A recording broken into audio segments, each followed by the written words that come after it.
Hello students, कैसे हैं आप सब। एक बार फिर से आपके अपने यूट्यूब चैनल ऑनलाइन केमिस्ट्री में आपका बहुत बहुत स्वागत है।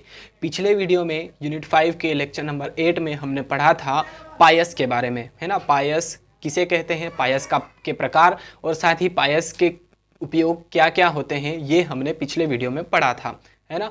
आज की वीडियो में यूनिट 5 के लेक्चर नंबर 9 में हम पढ़ने वाले हैं मिसेल किसे कहते हैं और साथ ही पेप्टिकरण और पेप्टिकारक पदार्थ क्या होते हैं, इनके बारे में आज हम पढ़ेंगे, है ना। तो कंसंट्रेशन यहाँ पर बनाए रखिएगा। देखिए, जो शॉर्ट नोट्स होते हैं, टिप्पणी होती है, संक्षिप्त टिप्पणी, उसमें ये क्वेश्चंस आ सकते हैं आपकी एग्जाम में, है ना। तो इम्पोर्टेंट है, ध्यान दीजिएगा।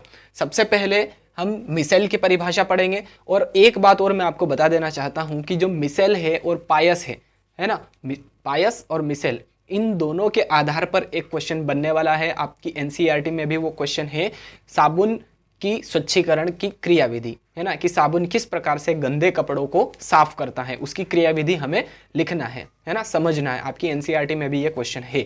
तो जब तक आप मिसेल किसे कहते हैं, पायस क्या है, ये सभी छोटी छोटी चीज़ें जब तक आप क्लियर नहीं कर पाएंगे, तब तक आपको वो वाला क्वेश्चन, जो इम्पोर्टेंट क्वेश्चन है, वो अच्छे से याद नहीं हो पाएगा, समझ में नहीं आ पाएगा। ठीक है, तो यहाँ पर ध्यान दीजिएगा। छोटी छोटी चीज़ें बहुत ही ज़्यादा इंपॉर्टेंट होती है बड़े क्वेश्चंस को देखने में, समझने में। ओके, चलिए, तो सबसे पहले मिसेल की परिभाषा देख लेते हैं। क्या लिखा है कि कुछ पदार्थ कम सांद्रता पर प्रबल विद्युत अपघट्य का कार्य करते हैं, है ना। ध्यान दीजिए, कम सांद्रता पर प्रबल विद्युत अपघट्य का कार्य करेंगे और उच्च सांद्रता पर कोलाइड के समान कार्य करते हैं, है ना। अगर उनकी सांद्रता कम है, कोई पदार्थ है, उनकी सांद्रता अगर कम है तो प्रबल विद्युत अपघट्य का कार्य करते हैं। अब बात आती है कि प्रबल विद्युत अपघट्य किसे कहते हैं। तो प्रबल विद्युत अपघट्य वे विद्युत अपघट्य होते हैं जिनमें जो आयन होते हैं वो पूरी तरह से जल में वियोजित हो जाते हैं और आयनों में पूरी तरह से टूट जाता है वो, ठीक है, पूरी तरह से घुल मिल जाता है, तो उसे कहते हैं प्रबल विद्युत अपघट्य, है ना। तो अगर किसी पदार्थ की कम सांद्रता है तो वो क्या करेंगे, प्रबल विद्युत अपघट्य का कार्य करेंगे। जबकि इसके विपरीत क्या होगा, उच्च सांद्रता होगी। अगर कंसंट्रेशन ज्यादा है, सांद्रता ज्यादा है, तो कोलाइड के समान व्यवहार करते हैं, है ना, कोलाइड के समान कार्य करेंगे। अगर आपको याद हो, कोलाइड का वर्गीकरण हमने करा था अणुओं के आधार पर, आणविक आधार पर हमने कोलाइड का वर्गीकरण किया था। उसमें लास्ट जो पॉइंट था, थर्ड वाला, उसमें हमने मिसेल पढ़ा था। मान लेते हैं कि जल में कोई प्रबल विद्युत अपघट्य हमने डाल दिया, तो उसमें क्या होगा, जैसे कि NaCl डाल दिया हमने पानी में, NaCl या नमक डाल दिया। अब पानी में जो नमक है वो पूरी तरह से घुल जाएगा और घुलने के बाद में हमें विलेय और विलायक, यानी कि NaCl के कण और पानी के जो अणु होते हैं, है ना, वो हमें दिखाई नहीं देंगे, पूरी तरह से घुल जाएगा। तो अगर हमें दिखाई नहीं देंगे विलेय और विलायक के कण, तो वो वास्तविक विलयन हो गया। अब अगर उनकी सांद्रता बहुत ज़्यादा कर दे, है ना, देखिए प्रबल विद्युत अपघट्य का कार्य कब करेगा, जब सांद्रता कम होगी।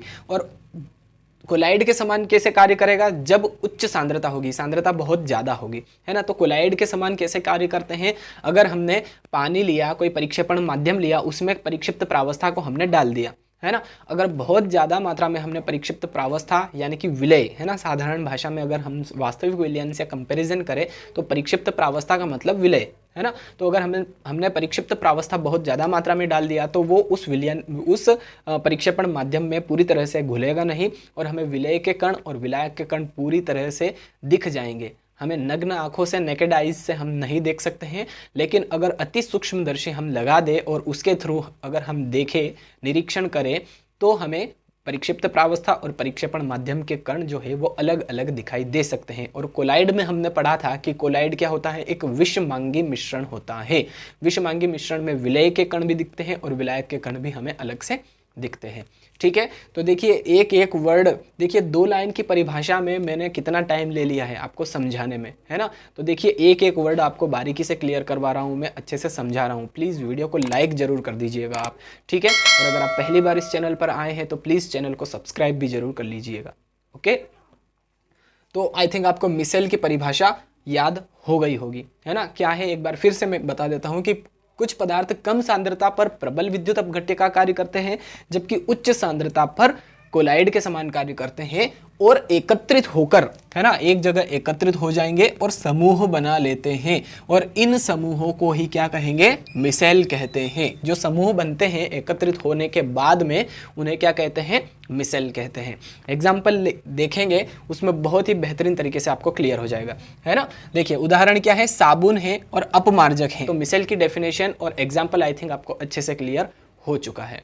अब हम बात कर लेते हैं पेप्टिकरण और पेप्टिक कारक किसे कहते हैं, है ना। तो लिखा है कि वह क्रिया जिसमें ताजे बने अवक्षेप को, है ना, ताजा बना हुआ अवक्षेप होना चाहिए, ताजे बने अवक्षेप को पुनः कोलाइडी विलयन में परिवर्तित किया जा सकता है या किया जाता है, उसे पेप्टिकरण कहते हैं। लेकिन बात यहाँ पर यह आती है कि ताज़ा बना हुआ अवक्षेप होना चाहिए, तुरंत बना हुआ अवक्षेप होना चाहिए। ठीक है, तो परिभाषा क्लियर है, कुछ नहीं है कि वह क्रिया जिसमें ताजे बने अवक्षेप को पुनः कोलाइडी विलयन में परिवर्तित किया जाता है उसे पेप्टिकरण कहते हैं, है ना। तुरंत बने हुए अवक्षेप को अगर कोलाइडी विलयन में पुनः परिवर्तित किया जा सकता है तो वह क्रिया पेप्टिकरण कहलाती है। ठीक, अब आगे लिखा है, इसमें एक अन्य उपयुक्त विद्युत अपघट्य पदार्थ मिलाया जाता है जिसे क्या कहते हैं, पेप्टिकारक कहते हैं, है ना। जिस तरह से पायस के अंदर पायस को स्थायित्व प्रदान करने के लिए हम एक तीसरा कोई पदार्थ मिलाते हैं उसे पायसी कारक कहते हैं, है ना। आपको अगर याद हो तो पायस में हमने ये लिखा था पायसी कारक किसे कहते हैं। तो पायस को स्थायित्व प्रदान करने के लिए कोई अन्य तीसरा घटक मिलाया जाता है, कोई तीसरा पदार्थ मिलाया जाता है, उसे पायसी कारक कहते हैं। यहाँ पर भी ऐसा ही है कि इसमें एक अन्य पदार्थ, एक अन्य उपयुक्त विद्युत अपघट्य पदार्थ मिलाया जाता है जिसे पेप्टिकारक कहते हैं, है ना। पेप्टिकरण की जो क्रिया होती है उसमें कोई अन्य विद्युत अपघट्य पदार्थ मिलाया जाता है उसे पेप्टिकारक कहते हैं। ठीक है, तो पेप्टिकरण और पेप्टिकारक आई थिंक आपको बेहतरीन तरीके से क्लियर हो गया है। चलिए अब पेप्टिकरण का एग्जाम्पल हम देख लेते हैं। लिखा है कि फेरिक ऑक्साइड के ताजा अवक्षेप में, देखिए बार बार वर्ड आ रहा है ताजा अवक्षेप, है ना। अगर टाइम हो गया है उस अवक्षेप को बने हुए, प्रेसिपिटेट को बने हुए, तो वो फिर कोलाइडी विलयन में परिवर्तित नहीं होगा। तुरंत बना हुआ, ताजा बना हुआ अवक्षेप होना चाहिए, ठीक है, वही कोलाइडी विलयन में परिवर्तित होगा, है ना।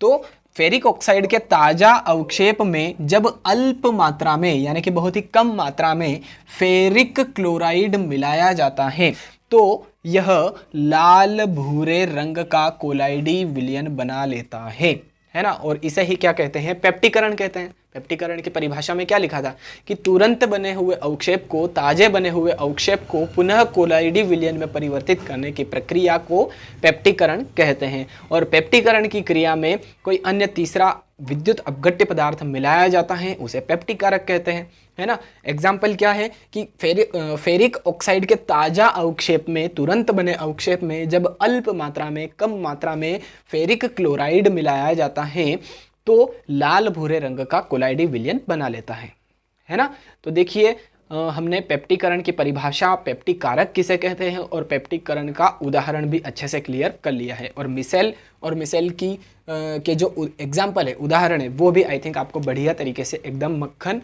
हो गए होंगे। ठीक है, मुझे उम्मीद है, आशा है कि आपको ये वीडियो अच्छा लगा है। अगर आपको वीडियो अच्छा लगा तो प्लीज़ वीडियो को लाइक ज़रूर कर दीजिएगा। इतनी मेहनत मैं आपके लिए कर रहा हूँ, डेली लाइफ से रिलेटेड एग्जाम्पल आपके लिए ला रहा हूँ ढूंढ कर, है ना। तो प्लीज़ वीडियो को लाइक ज़रूर कर दीजिएगा। और अगर आप पहली बार इस चैनल पर आए हैं और वीडियो देख रहे हैं तो प्लीज़ चैनल को सब्सक्राइब करके बेल आइकन भी ज़रूर प्रेस कर दीजिए ताकि इसी प्रकार के वीडियोज़ आप तक जल्दी से जल्दी पहुँच सके। मिलते हैं अब नेक्स्ट वीडियो में। नेक्स्ट वीडियो बहुत ही ज़्यादा इंपॉर्टेंट होने वाला है। साबुन की स्वच्छीकरण क्रियाविधि हम पढ़ने वाले हैं नेक्स्ट वीडियो में। ठीक है, तो नए वीडियो में, अगले वीडियो में भी बने रहिएगा मेरे साथ में। तब तक के लिए थैंक यू सो मच। जय हिंद।